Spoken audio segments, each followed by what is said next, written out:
All right, welcome back. So let's talk about Chika Ike. Chika Ike is the name, not Chika Ika. Chika Ike. Okay. Chika Ike.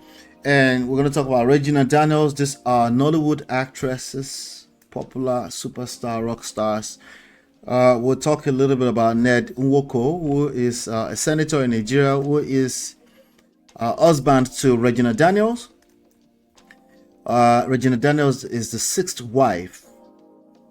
Chika Ike, as of about 48 hours ago, was the speculative seventh wife. Speculative. Allegedly. All right. No longer allegedly. Now, there's been some updates, okay, on that. I saw that trendy about 48 hours ago, and I said, yeah, we'll catch it when we catch it. We'll catch the news when we catch it. All right, and then I want to talk about polygamy. There's a polygamy debate thing going on. It seems like more people are talking about polygamy than actually practicing it, and that should tell us something, right? No panic. If you don't like polygamy, there's no need to panic. If you like polygamy, there's no need to panic too. Just go out there with your full chest and practice polygamy. What is the issue? Why are we debating? Anyway, and then we're going to talk about intentional single motherhood, which is at 40, precisely at 35 to 40, which is a conversation that people are having right now today.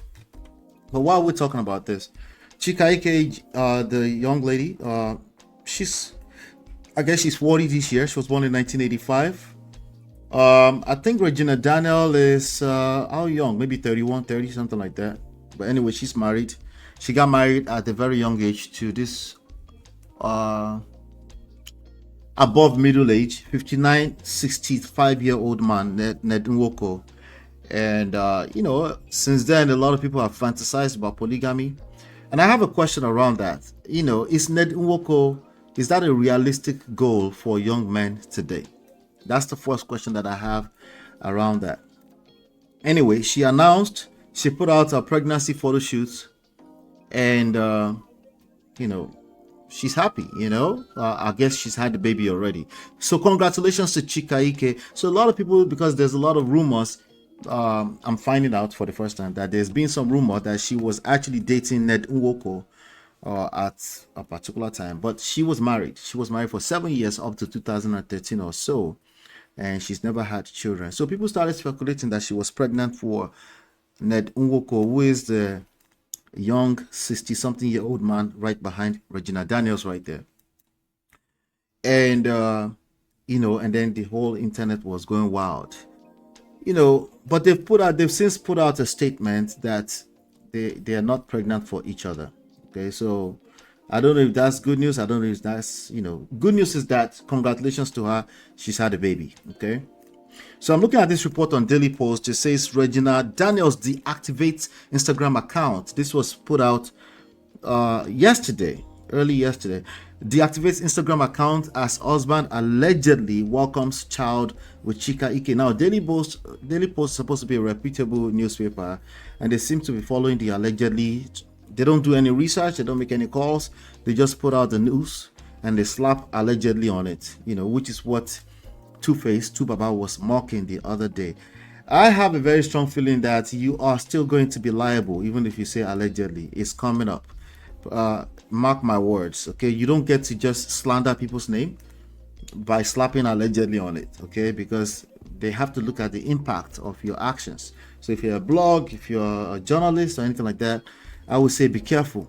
Anyway, they put out the news. It said Nollywood actress Regina Daniels has deactivated her Instagram account amid ongoing rumors of her husband, Ned Nwoko, welcoming a child with Chika Ike. So they were speculating that she ran away from Instagram. I guess they wanted to slide in a DM and confirm it, but she was no longer over there. Hold on 1 second. Hold on.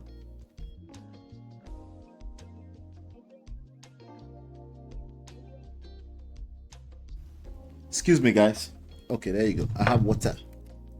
All right. So they were speculating that she ran away from the Instagram. Anyway, so this sparked up a lot of debate around, okay, maybe she just went and did the NED thing. There are two types of debate that came up. Is polygamy, because people were speculating she's now the seventh wife. of NED NWOKO. So people say maybe that's the way to go. Oh, by the way, there are more than enough women also saying maybe polygamy is the way to go, right? The only problem is that nobody's really practicing it. They're just talking it, right? Then the second debate, which is now my question for you, the second debate is if it's absolutely okay to do the intentional single motherhood. You can think of intentional single motherhood in two different ways, right? Intentional single motherhood is that you're a mother, you're a single mother, but you are intentional about how you're raising your kid. Circumstances put you in a position where you've had to raise your kids alone. So you're being intentional on how you do that. Obviously, we subscribe to that here. You should be intentional about how you do your single motherhood, because the reality is that there's going to be some gaps, some void that you have to intentionally fill, and you hopefully you have wise counsel in your corner while you're doing that. But there's the second type. I want to talk about the second type of intentional single motherhood, where you say, okay, I'm 35, I'm 40, I'm 45, I'm single. It's 2025. I want to intentionally have a child and raise a child. So that sparked up a debate. Like, is it okay for a woman of a certain age to go to a sperm bank and, do the needful? They do whatever, however way they want to do it, but have a baby. Essentially, the end goal is to have a baby and raise that baby by yourself. Especially if not marriage is not happening. That's the question. Is it okay? Now, ladies, I know how you guys operate. Of course, your automatic answer is probably okay. Of course, do you, right? Do what works for you, right? Well, unfortunately, we are living in a society where doing what works for you is what people have been doing. So you don't have to preach to people to do that. That's what they've been doing anyway, right? But I'm asking you now, at the society level, right? Is that beneficial for society? Are there downsides to doing that? Are there upsides to doing that? There's an obvious upside here. If you want a baby, you get to have the baby, right? That's an obvious upside to it. But as we know, having children is not a joke. This is a lot. It comes with a lot of responsibility. It comes with personal responsibility, parental responsibility. It also comes with societal responsibility, because you're going to be raising kids that will end up in our streets, that will end up in our society. They will influence each other for good or for worse, or for better or for worse, right? In a good way, in a bad way, all of the above. All right. So now the question for you that I want you to engage this conversation is that, is it okay for a woman of a certain age to go to the sperm bank and just have a baby without a father necessarily involved? Some people suggested, I was watching Mariah's show, The View. What do you call it? Your View, right? Your View in Nigeria. TVC's Your View, right? And so some ladies were suggesting that, why not? Like they said, don't go to the sperm bank. Just find a friend down at the knock from time to time. Like what do you call it? What do you guys call it these days? You call it friends with benefits, right? And just get pregnant, right? And then you can offer it and just say, hey, you don't have to be involved. You don't want to be involved though, but I'm about to have this baby. That's a woman saying that to herself. We're about to have this baby, but you don't have to be involved, right? So, but kind of like, just do it like that. Is it that simple? Can it be that simple? But say don't go to the sperm bank, because you want to be able to point to the family's house, so that if the child says, who is my father, about 18-25 years from now, you can say that house over there is your son. Somebody suggested that. What do you think about that? Is that a viable solution? Right?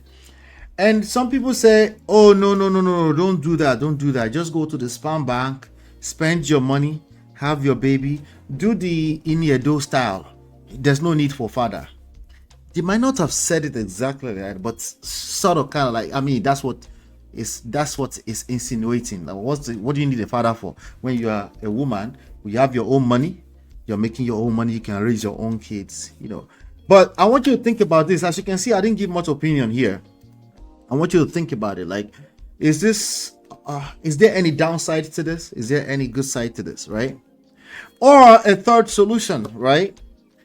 Why do all of that when you can just be a second, third, fourth, fifth, sixth, or seventh wife for like a NED NWOKO?